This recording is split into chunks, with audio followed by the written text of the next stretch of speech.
What if I told you that in the middle of Europe's most crowded sea, there is a massive island that is virtually a ghost town? It sits right under everyone's nose, yet it remains one of the emptiest places on the map. Take a look at the map. Between the glamour of the French Riviera and the historic coasts of Italy lies Corsica. By all logic, this should be a sprawling urban paradise, a Mediterranean version of Manhattan. It is France's largest island, a strategic crown jewel. But look closer at the data. This massive territory holds a mere 0.5% of the French population. While the rest of Europe is fighting for every square inch of land, Corsica remains eerily silent and largely uninhabited. Why did the world's most powerful empires leave this giant island so empty? The answer isn't in their history books. It's carved into the island's brutal and terrifyingly beautiful spine. Is it a paradise that people can't reach, or a natural fortress that refuses to be tamed?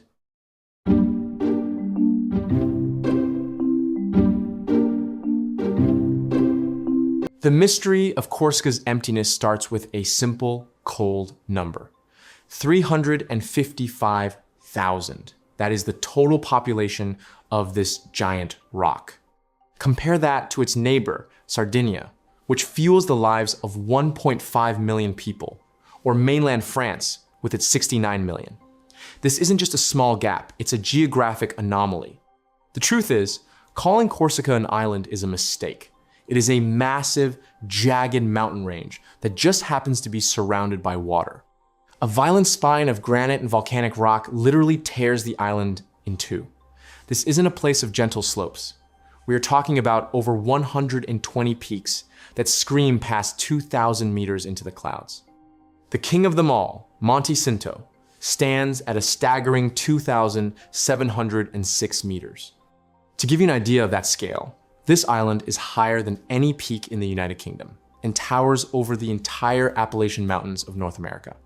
This Granite Fortress is the ultimate gatekeeper. It has crushed the dreams of developers for centuries. In the interior, you won't find sprawling plains or wide rivers. You'll find sharp ridges and narrow gorges that swallow light. Even today, the island mocks modern logistics. A trip that takes 60 minutes on the mainland will cost you 3 hours of white-knuckle driving on roads that cling to cliffs. Historically, it was easier for a coastal village to sail to Genoa than to visit a neighbor just 30 miles inland. But the mountains aren't the only barrier. The coast itself is a masterpiece of exclusion. The East Coast looks inviting, but for centuries, it was a malarial nightmare, a swamp of death that no sane person would settle in. The West Coast is even more dramatic. It's where the red granite of the Calanques de Piana, a UNESCO treasure, dives straight into the abyss. It's beautiful enough to take your breath away, but it's a death sentence for anyone trying to build a city. And if you survive the cliffs and the swamps, you meet the Maquis. Napoleon famously claimed he could smell this scent from miles away at sea. But don't let the aroma fool you. The Maquis is a biological barbed wire fence. It's a dense, thorny, impenetrable wall of wild olive and juniper that covers over half the island. It doesn't just grow, it fights back.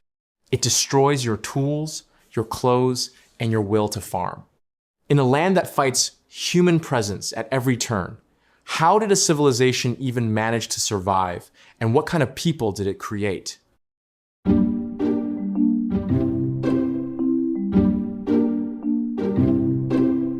History has a cruel way of treating strategic prizes, and Corsica is the ultimate example.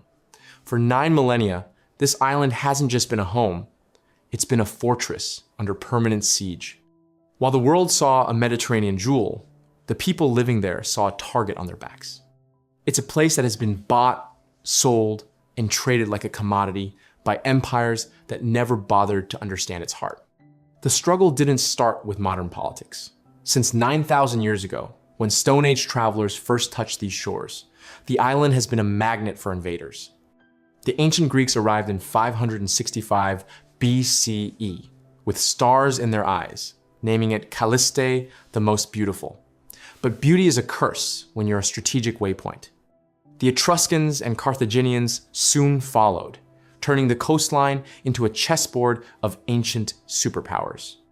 Yet, they all hit the same granite wall, They could build ports, but the interior belonged to the mountains. When Rome stepped in during 259 BCE, they didn't see a paradise. They saw a high-security prison and a timber yard. To the Romans, Corsica was a backwater, a place where you exiled your enemies and harvested wood. They founded Ilaria, but the geography fought back. The lowlands were a death trap of malarial swamps, and the highlands were a breeding ground for rebels who refused to bow. Rome never truly ruled Corsica. They just tried to survive it. The real Corsican spirit, that fierce insular pride, was forged in the fires of the Dark Ages. As the Roman Empire crumbled, Corsica became a playground for Vandals, Ostrogoths, and Saracen pirates. The coast was no longer safe. The people made a choice that would define their DNA forever. They retreated. They built eagle nest villages on invisible ridges, turning their backs on the sea to save their lives. This created a society of mini republics, where blood was the only law, and the Vendetta, a brutal system of personal justice, became the only way to settle scores. Then came the Genoese in 1284. For 500 years, they treated the island not as a territory, but as a corporate asset. They built massive citadels in Calvi, but those cannons were pointed inward at the locals, not outward at enemies. They stripped the forests and taxed the people into starvation. But empires always underestimate the power of a people pushed to the edge. In 1729, the fuse finally hit the powder keg. This wasn't just another riot, it was a revolution that produced Pasquale Paoli in 1755. He didn't just fight, he built a nation. Decades before the Americans had their revolution, Paoli gave Corsica a constitution that was a light in the dark, even giving women a voice in a world of kings. For 14 brief years, Corsica was free. But in a final cynical act of betrayal, a bankrupt Genoa sold its claim to France in the 1768 Treaty of Versailles. The French didn't care about the Corsican Republic. They wanted a naval base.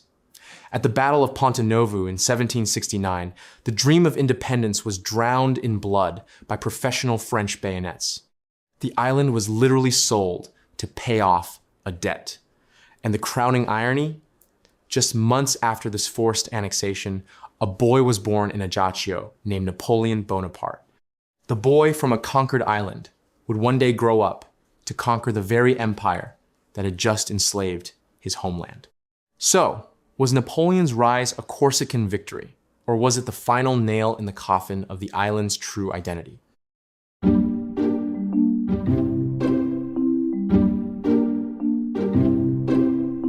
At this point, we've established two undeniable truths. First, Corsica is a vertical fortress of granite that refuses to be tamed.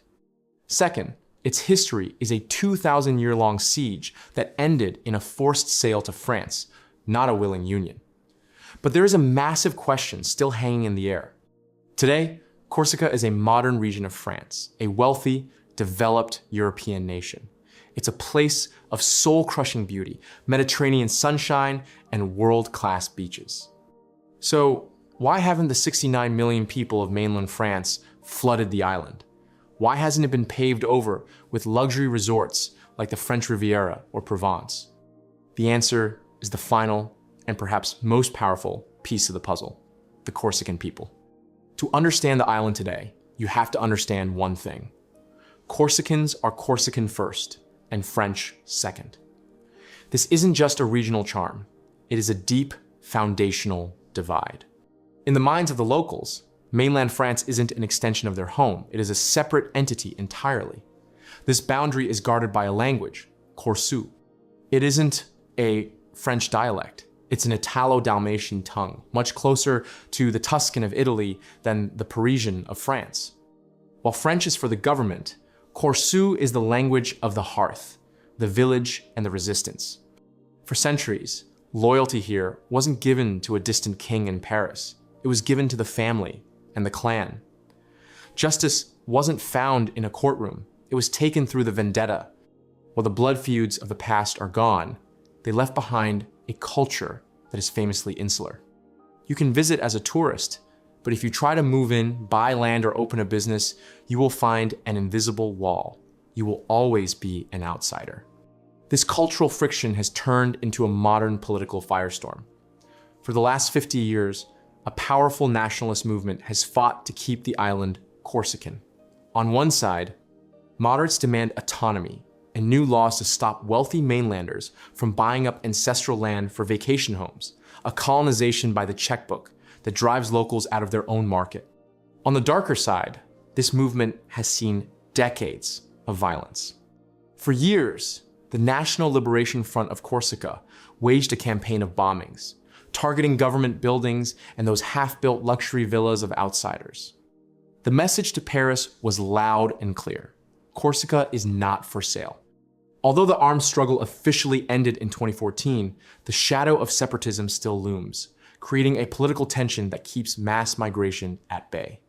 So, why is Corsica so empty? It is the perfect storm, a geography that's too rugged to build on, a history of invasion that created a culture of suspicion, and a modern movement that is actively fighting back against the world. Today, with just 355,000 people, Corsica remains a void in the Mediterranean. To put that in perspective, the city of Nice alone has more residents than this entire giant island. Corsica remains empty not because it lacks beauty, but because it possesses a soul that refuses to be diluted. The granite fortresses of the Mediterranean stands as a reminder that some places simply cannot be conquered by money or maps. But while France struggles to integrate Corsica, right next door, Italy faces a completely different geographic nightmare. Italy has been dreaming of connecting its largest island, Sicily, to the mainland for decades, so why hasn't it happened? Click here to find out why the world's most ambitious bridge hasn't been built yet. Don't forget to hit the like button if you learned something new today. I'll see you in the next deep dive.